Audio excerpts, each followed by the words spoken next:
How are you? All well? Would you like to say something? No, we can start, sir.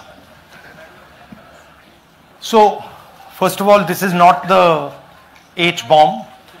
H-bomb is coming. This is another milestone in setting up and demonstrating to the youth of this country how elections are being rigged.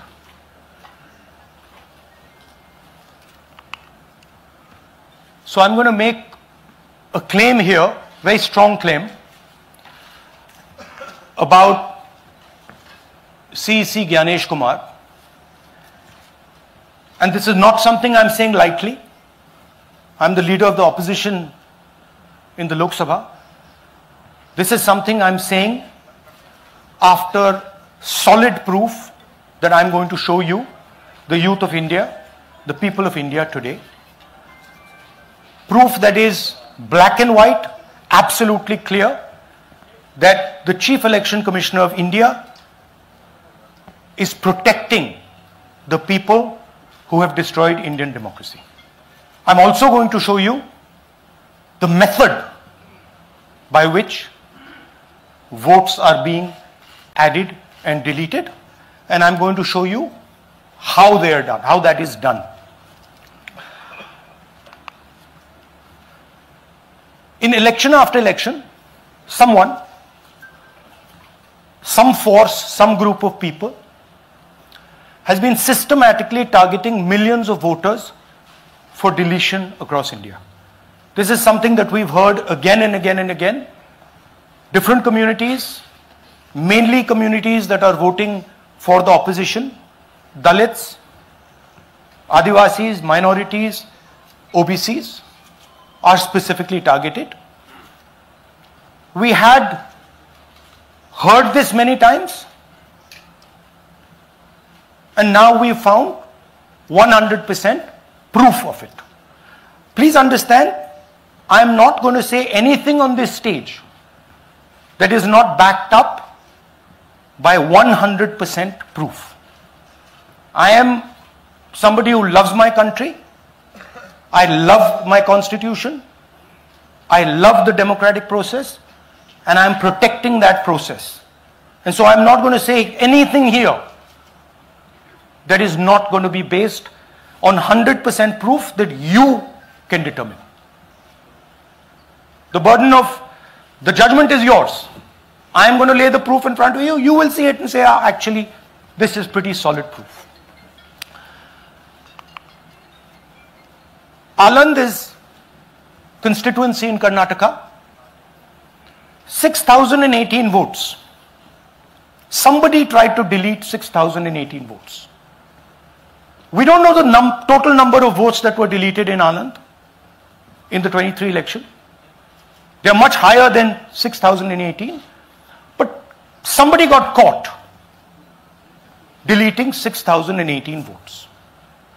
And it was caught, like most crimes, by a coincidence. What happened was, the booth level officer there noticed that her uncle's vote was deleted. And so she checked who deleted her uncle's vote, and she found that it was a neighbor. पड़ोसी ने uncle का vote delete किया था. उसने जाके पड़ोसी से पूछा कि आपने मेरे अंकल का वोट क्यों डिलीट किया? पड़ोसी ने कहा, मैं तो जानता ही नहीं, मैंने तो कुछ वोट डिलीट ही नहीं किया. Neither did the person deleting the vote know, nor did the person whose vote was deleted know. Some other force hijacked the process and deleted the vote. And as luck would have it, got caught. What does the operation look like? In Aland, 6,018 applications were filed, impersonating voters. The people who filed these applications actually never filed them. And we will show you evidence of that on this stage. The filing was done automatically using software. We will show you that. Mobile numbers from outside Karnataka, from different states, and you can see on the map, from different states were used to delete numbers in Aland. And it was done targeting Congress voters. So this was not random. We will show you again that these deletions were specifically targeting booths where the Congress party was winning. Here is example number 1, lady called Godabai. Someone created fake logins, deleted 12 voters, attempted to delete because then this was stopped. Godabai, of course, has no idea. Can you show us what Godabai has to say about this? Election time na arji hakila nanaga adaka sambandha illa adu yaru hatti kichi yaru yana hakara nange gottailla. So she has no idea. These were the cell phone numbers that were used to delete these people. These are not from Karnataka. These numbers are from different states. You can see here.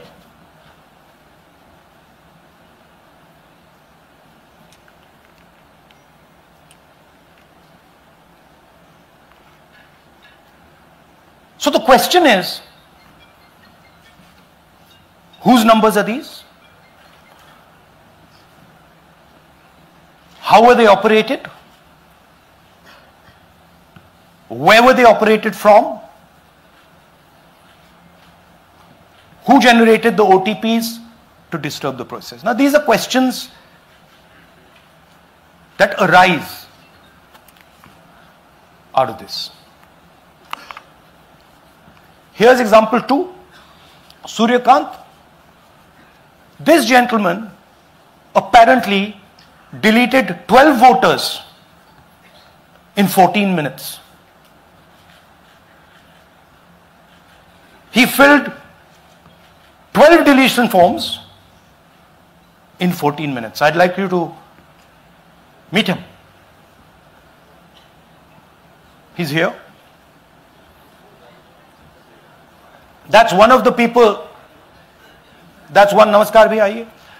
Babita Chaudhary is one of the votes that he is supposed to have deleted. Aiye bhaiya. He is supposed to have deleted.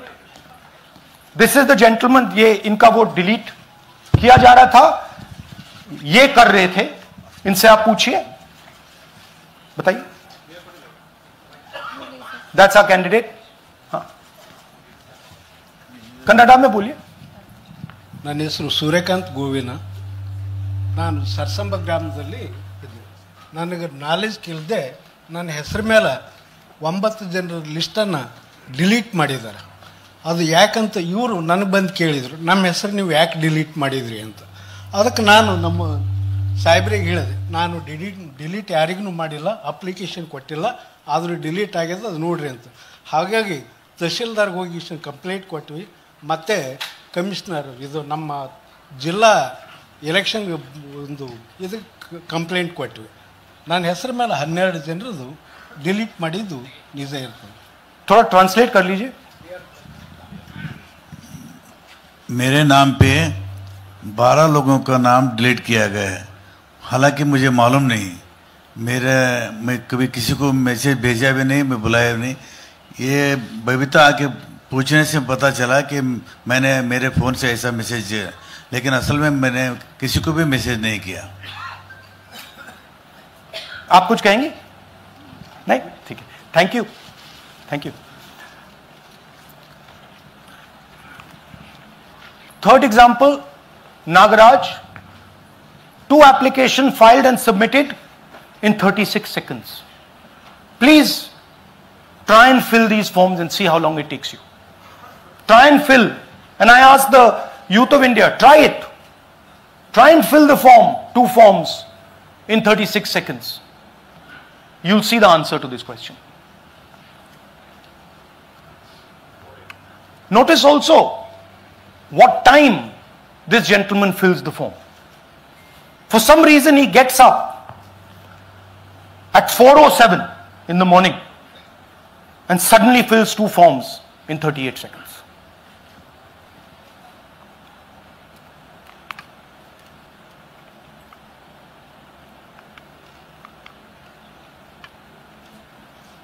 Now let's talk about how this is being done and why I'm saying and we are saying that this is being done in a centralized manner, and this is being done not using individuals but using software.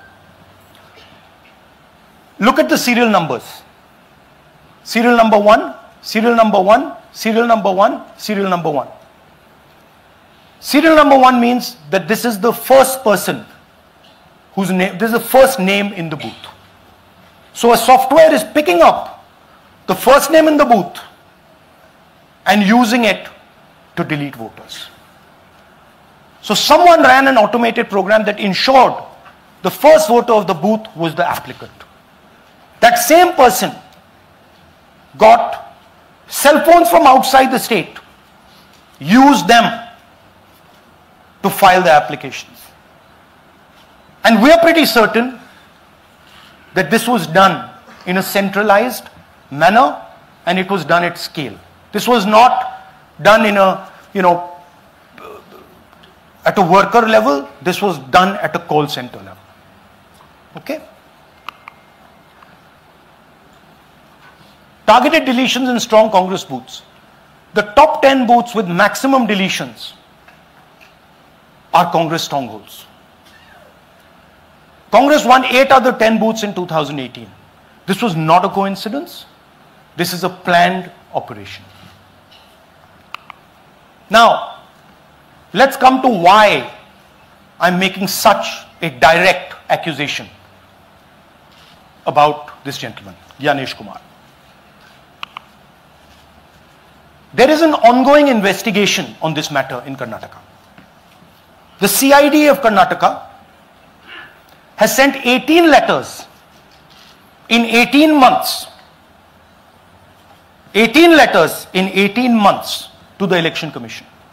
And they have asked the Election Commission for some very simple facts. Number 1, give us the destination IP from where these forms were filled. Number 2, give us the device destination ports from where these applications were filed. And number 3, most important, give us the OTP trails, because when you file, you have to get an OTP. 18 times in 18 months. The CID of Karnataka has written to the Election Commission for this. And they are not giving it. Why are they not giving it? Because this will lead us to where the operation is being done from. And we are absolutely convinced where this is going to lead. I'll give you a little bit of the chronology. FIR is filed February 23. Karnataka CID writes to ECI requesting all details of these numbers and these transactions almost immediately in March. In August, EC gives the reply, doesn't fulfill any of the demands, and doesn't give us the information. Doesn't give the CID of Karnataka the information that will lead them to their destination. January 24, Karnataka CID writes to ECI again and says, please send us full information. No answer. Karnataka CID by September 25, last letter went in September 25, has written 18 reminder letters. While this is going on, the CEC of Karnataka writes to the Election Commission in Delhi and says there is a matter. Please provide this information. And the CC of Karnataka multiple times asks the Election Commission. No answer. Now this is absolute solid proof that Gyanesh Kumar is protecting the people who are doing this. This is also absolute solid proof, what I've shown you, that this is being done in a centralized way, this is being done at scale, and this is being done using large resources. Question is, who is the someone? And the answer is with the EC today. The Election Commission of India knows who is doing this. And I want every single youngster in India to know that they are attacking this. And this is your future. When they are not giving this information, they are defending the murderers of our democracy. And it is important that every youngster knows this. Your jobs, your future, your aspirations all come from this instrument. And the Chief Election Commissioner, Mr. Gyanesh Kumar, is not telling the CID of Karnataka who is doing this. This is not an isolated case. There are many such cases. Here is another one. Maharashtra, Rajora, same idea. 6,850 targeted voters added. Anand we caught deletions, Rajora we caught additions. But the basic idea is the same. Phones from outside, people who are supposed to have added voters don't know that they've added voters, people who have deleted voters don't know that they've deleted voters. You can see, you might remember that, those names there, JW, JW, JW, JW from the last presentation. Same model. So it's the same system that is doing this. It's doing it in Karnataka, it's doing it in Maharashtra, it's done it in Haryana, it's done it in UP, and we have proof of all of it.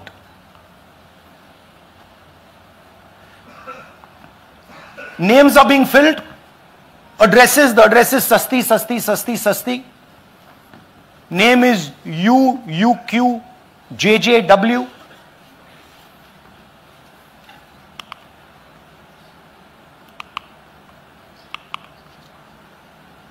So, what are we saying here? That the Chief Election Commissioner of India, Gyanesh Kumar, needs to stop protecting the people who are destroying Indian democracy. We have given you 100% bulletproof proof here. It cannot be doubted. You have seen it with your own eyes. Right? EC has to release this data of these phones, these OTPs, within a week. Otherwise, देखिए ये H bomb तो नहीं है, H bomb आ रहा है, hydrogen bomb आ रहा है. ये एक और उदाहरण है वोट चोरी का. पिछली बार मैंने आपको एडिशंस के बारे में बताया था, ये हम आपको डिलीशंस के बारे में दिखा रहे हैं, और सबूत के साथ हम आपको दिखाएंगे कि ये जो डिलीशंस हुए हैं ये सेंट्रलाइज तरीके से कॉल सेंटर के प्रयोग करके, सॉफ्टवेयर के प्रयोग करके किए गए हैं.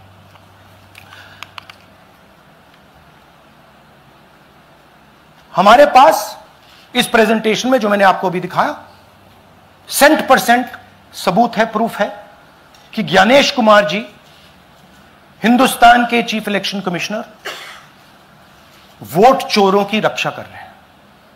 और यह मैं आपको अभी दिखाने जा रहा हूं.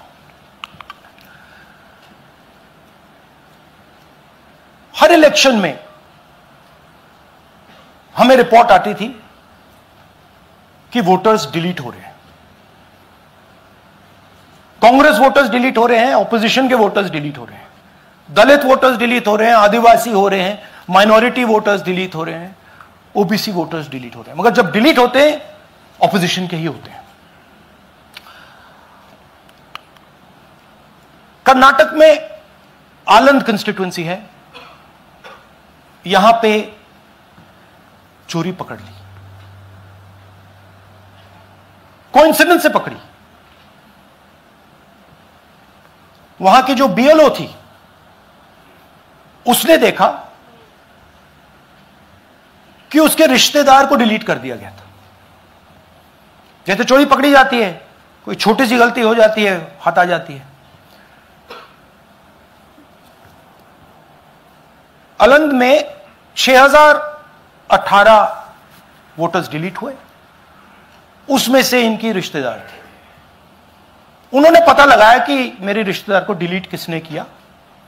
पता लगा कि पड़ोसी ने रिश्तेदार को डिलीट किया। बीएलओ ने जाके पड़ोसी से पूछा कि भाई आपने मेरे रिश्तेदार को क्यों डिलीट किया? पड़ोसी ने कहा मैंने तो नहीं किया। बीएलओ सस्पिशियस हो गई, शक पड़ा, उसने प्रोसेस चालू कर दी।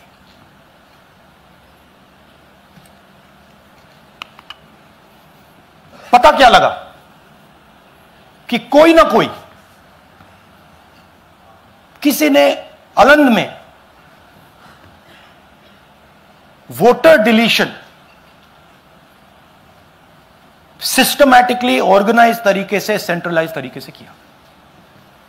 हमें यह नहीं मालूम कि आलंद में कितने वोटर डिलीट हुए, क्योंकि इससे बहुत ज्यादा हो सकते हैं। 6000, तकरीबन 6000 पकड़े गए, उस पर इन्वेस्टिगेशन हो गया। क्या पता लगा कि फाइलिंग ऑटोमेटिकली ऑनलाइन हो रही है। मोबाइल नंबर्स कर्नाटक के नहीं यूज हो रहे, मोबाइल नंबर्स दूसरी स्टेट्स के यूज हो रहे हैं। इनफैक्ट कर्नाटक के नंबर थे ही नहीं उसमें। मतलब आप दिल्ली में बैठे डिलीट कर रहे हो, आपका नंबर तमिलनाडु का है। आप गुड़गांव में डिलीट कर रहे हो, आपका नंबर झारखंड का है। और जब हम चेक कर रहे हैं कि भैया आपका नंबर है, तो आपका नंबर है ही नहीं, किसी और का नंबर है। और टारगेट करके कांग्रेस वोटर्स को डिलीट किया गया। ये गोदाबाई जी हैं, इनके नाम पर 12 वोटर्स डिलीट किए गए।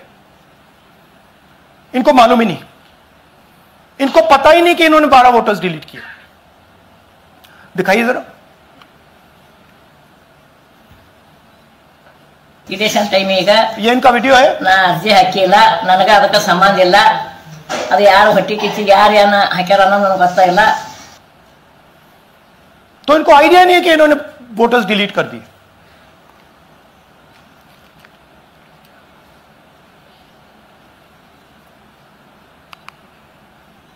ये सारे के सारे जो नंबर्स हैं, ये कर्नाटक के नंबर्स नहीं है, ये अलग अलग स्टेट्स के नंबर्स हैं। और इन नंबर्स को आप फोन करके देखिए, रिप्लाई नहीं आता है।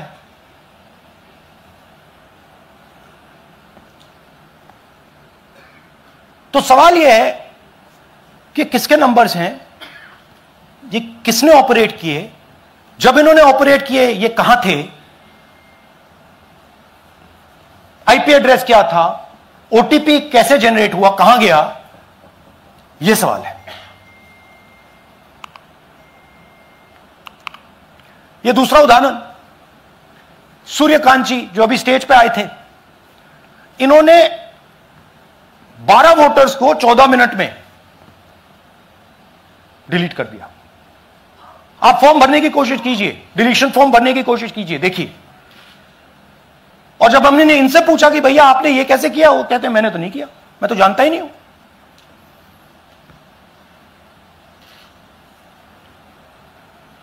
बबीता चौधरी जी का इन्होंने एक नाम डिलीट किया, यहां खड़ी हैं बबीता जी, यहां हैं सूर्यकांत जी, यहां हैं। आ जाइए जरा स्टेज पे, एक सेकंड आ जाइए। ये दोनों खड़े हैं यहां पे। सूर्यकांत जी, बबीता जी, इनको मालूम ही नहीं कि इन्होंने डिलीट किया। Thank you. नागराज जी, इन्होंने 2 एप्लीकेशन 36 सेकंड में फाइल कर दी है। और मजे की बात देखिए, ये 4 बजे सुबह उठ के फाइल कर रहे हैं।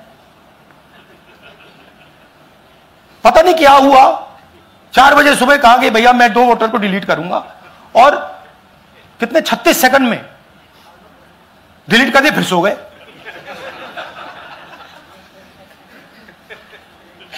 हमारी माइंड में पहले सवाल था कि क्या इलेक्शन कमीशन भी सो रहा है, मगर नहीं, सोया कोई नहीं है, जगे हुए हैं, सिस्टमैटिकली मदद हो रही है।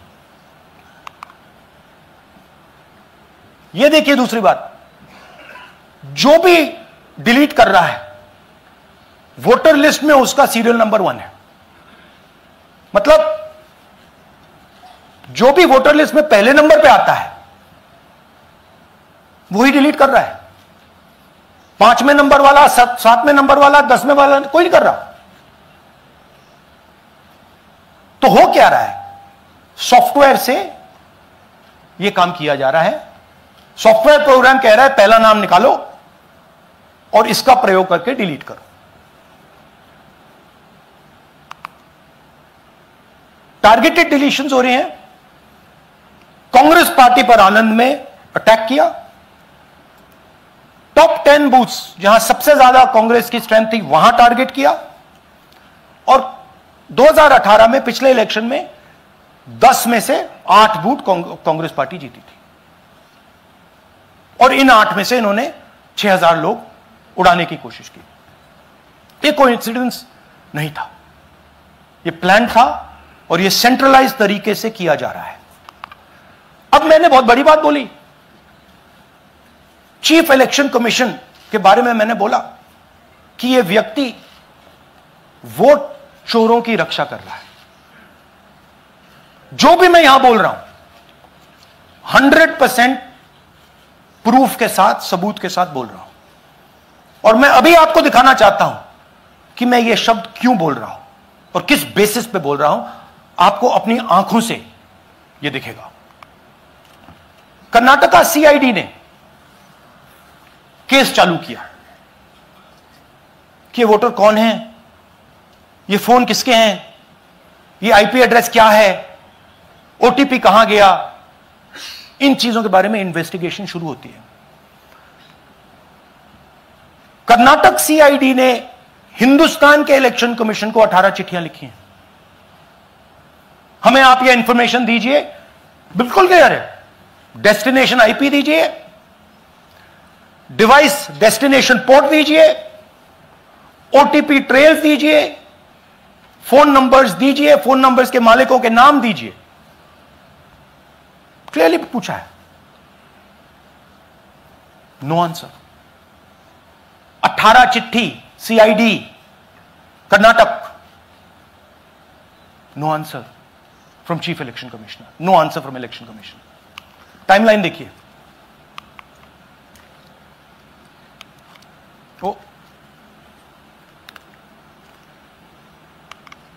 ओके, फरवरी 23 में इन्वेस्टिगेशन शुरू होती है। मार्च 23 में कर्नाटका सीआईडी चिट्ठी लिखती है ईसीआई को कि हमें सारे डिटेल्स दे दीजिए। अगस्त में इनकंप्लीट डिटेल्स दी जाती हैं, जिससे कोई इन्वेस्टिगेशन आगे नहीं बढ़ेगा।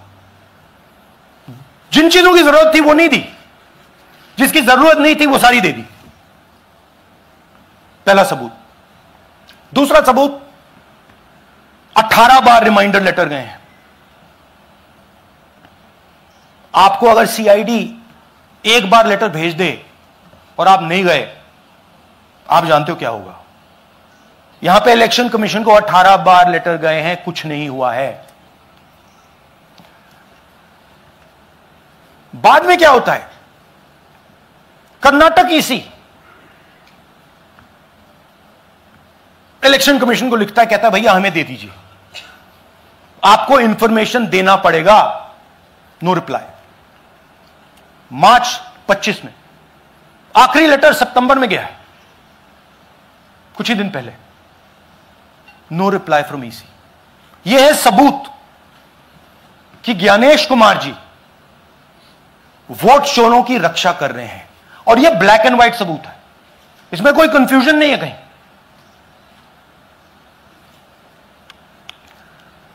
तो सवाल उठता है, ये है कौन जो सेंट्रलाइज तरीके से कॉल सेंटर के प्रयोग से, सॉफ्टवेयर से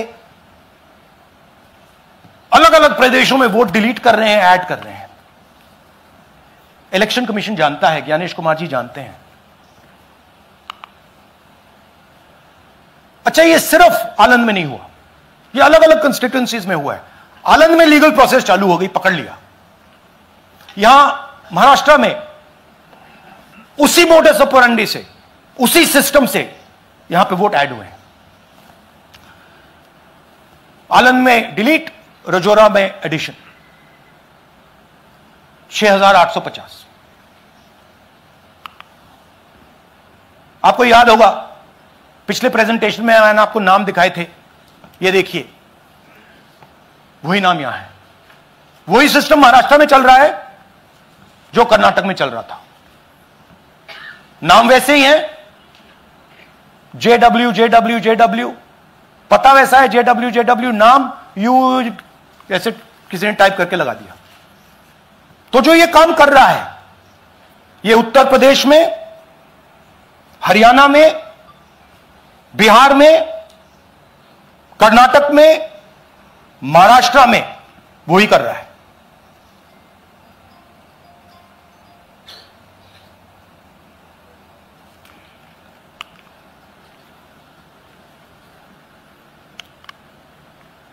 तो हमारी डिमांड है, ज्ञानेश कुमार जी, आप अपना काम कीजिए। आपने ओथ लिया है, आप हिंदुस्तान के चीफ इलेक्शन कमिश्नर हैं। आपसे कर्नाटक की सीआईडी सबूत मांग रही है। आप कर्नाटक की सीआईडी को यह सबूत 1 सप्ताह के अंदर दे दीजिए, नहीं तो पूरा हिंदुस्तान के सारे युवा इस बात को एक्सेप्ट करेंगे कि आप हिंदुस्तान के कॉन्स्टिट्यूशन, हिंदुस्तान के संविधान की हत्या में शामिल हो, हिंदुस्तान के संविधान की रक्षा नहीं कर रहे हो, और वोट चोरों की आप मदद कर रहे हो। Thank you. और थोड़ी देर में हम आपको हाइड्रोजन बॉम्ब दिखाने जा रहे हैं। नहीं, आज नहीं, थोड़ी देर में उसकी प्रिपरेशन चल रही है, क्योंकि हम देखिए, मैंने टीम से कहा है कि अगर मैं स्टेज पे जा रहा हूं, ब्लैक एंड व्हाइट प्रूफ नहीं होगा, मैं नहीं जाऊंगा। अगर ब्लैक एंड व्हाइट प्रूफ होगा, जो कोई मतलब उसको निगेट नहीं कर सकता, मैं जाऊंगा। मैं देश के कॉन्स्टिट्यूशन की रक्षा कर रहा हूं, संविधान की रक्षा कर रहा हूं, मैं लोकतंत्र की रक्षा कर रहा हूं, और मैं सच्चाई आपके सामने रख रहा हूं। बहुत बहुत धन्यवाद, नमस्कार, जय हिंद। सर, 3 सवाल। पीटीआई से संजीव चोपड़ा। या राहुल जी, दिस साइड। या राहुल जी इधर। हाँ, कहाँ है? To your right. हाँ, हेलो राहुल जी, आज आपने नया खुलासा किया है कि कैसे वोट चोरी हो रही है। आपने पहले भी महादेवपुरा के बारे में बताया कि कैसे एडिशंस हो रही हैं, अब आपने बताया कैसे डिलीशंस हो रही हैं। लेकिन देखने में ये आ रहा है कि इलेक्शन कमीशन इस पे कोई एक्शन नहीं ले रहा, और आगे चल के वो तैयारी कर रहे हैं पूरे देश में एसआईआर लाने की। तो आप इस मुहिम को आगे कहां तक ले जाएंगे, और एसआईआर के बारे में क्या करने वाले हैं? देखिए, हम आपके सामने क्रिमिनलिटी रख रहे हैं। हमारा काम आपके सामने सच्चाई रखने का है, और हम रख रहे हैं। हिंदुस्तान में दूसरे इंस्टीट्यूशंस भी हैं, सिर्फ इलेक्शन कमीशन नहीं है, लीगल सिस्टम है, उनको भी इन चीजों को देखना चाहिए। यहां पे हम चीफ इलेक्शन कमिश्नर के बारे में ब्लैक एंड व्हाइट कह रहे हैं। आपने कहा कि हमने एडिशन डिलीशन दिखाया, पहले प्रेजेंटेशन में मैंने एडिशन दिखाया था। अब हमने डिलीशन दिखाया है, मगर हमने एक और चीज जोड़ दी है, एडिशन और डिलीशन का सिस्टम, उसका स्ट्रक्चर, उसका तरीका। और हमने यह दिखाया है कि जो डिलीट कर रहा है, जो ऐड कर रहा है, महाराष्ट्र में, कर्नाटक में, यूपी में, वो एक ही आदमी है, एक ही फोर्स है। हमने आपको वो एड्रेसेस दिखाए। Same system is being used in Maharashtra, is being used in Karnataka, is being used in Uttar Pradesh, is being used in Haryana. Same people are doing it. Say Siddharth, ANI। Sir, this side sir.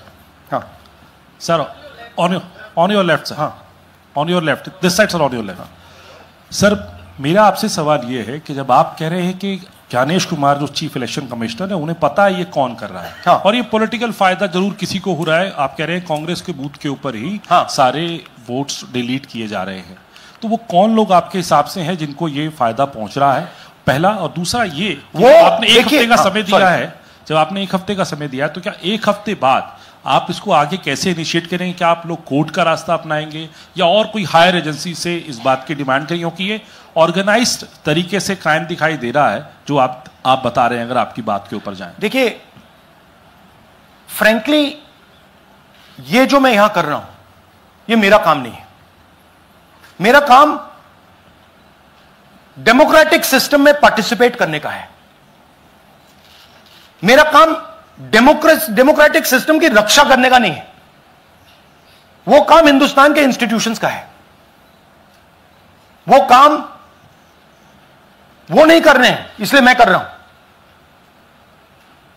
अब मैं आपको यह कह सकता हूं कि हमने आपको 2 बार सबूत दिखाया है,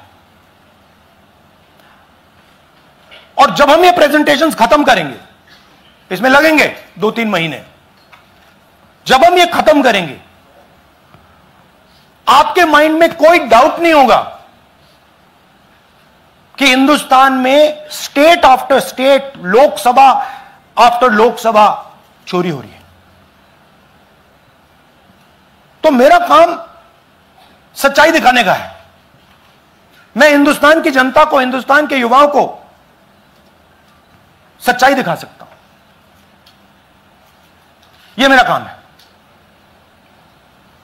उनकी जो इंटरेस्ट है, क्योंकि ये जो कॉन्स्टिट्यूशन है, ये हिंदुस्तान की जनता का रखवाला है, प्रोटेक्टर है, और मैं इसकी प्रोटेक्शन कर रहा हूं।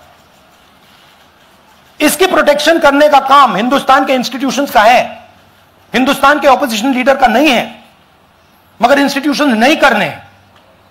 अच्छा, एक इंटरेस्टिंग बात आई है जो मैं आपको बताना चाहता हूं कि इलेक्शन कमीशन के अंदर से हमें मदद मिलनी शुरू हो गई है। मैं साफ बोल देता हूं, इलेक्शन कमीशन के अंदर से, पहले नहीं हो रहा था,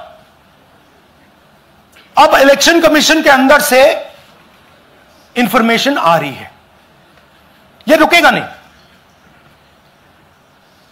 यह रुक नहीं सकता है, क्योंकि हिंदुस्तान की जनता इस बात को एक्सेप्ट नहीं करेगी।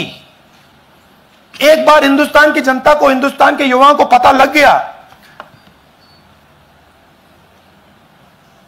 कि वोट चोरी हो रही है, उनकी शक्ति लग जाएगी। IANS से आलोक झा। इस तरह से नहीं प्लीज।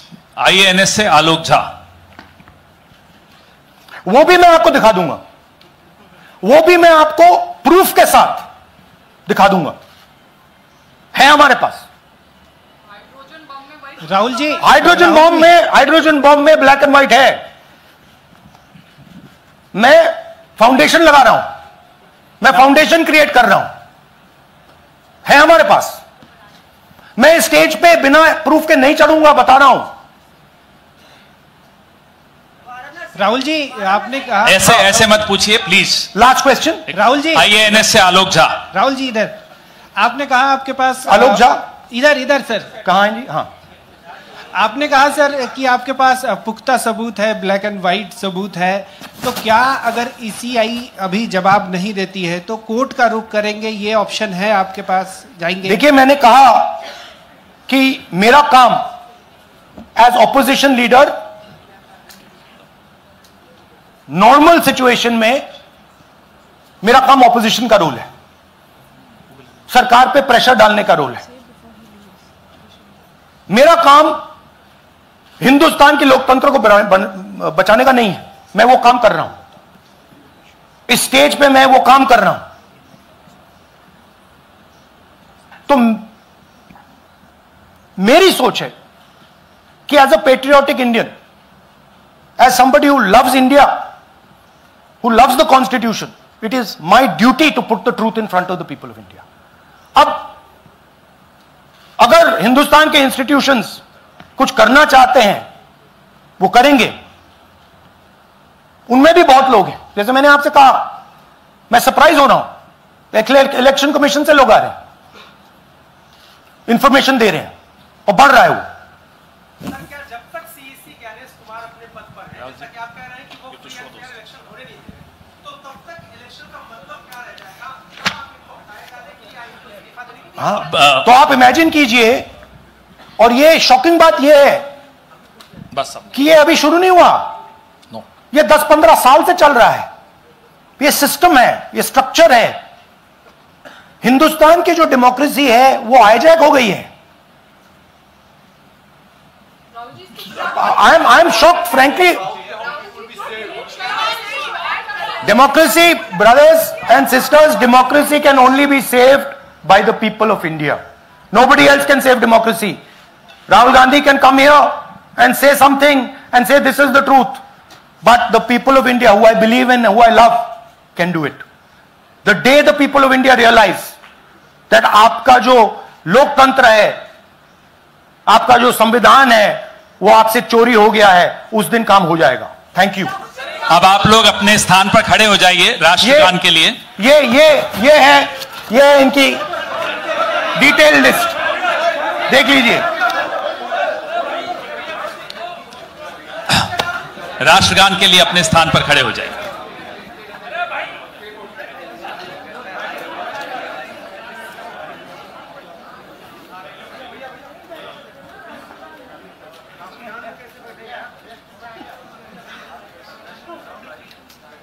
भारत भाग्य विधाता, पंजाब सिंध गुजरात मराठा, द्राविड उत्कल बंगा, विंध्य हिमाचल यमुना गंगा, उच्चल जलधि तरंगा, तव शुभ नामे जागे, तव शुभ आशीष मांगे, गाहे तव जय गाथा, जन गण मंगलदायक जय हे भारत भाग्य विधाता, जय हे जय हे जय हे जय जय जय जय हे। Thank you.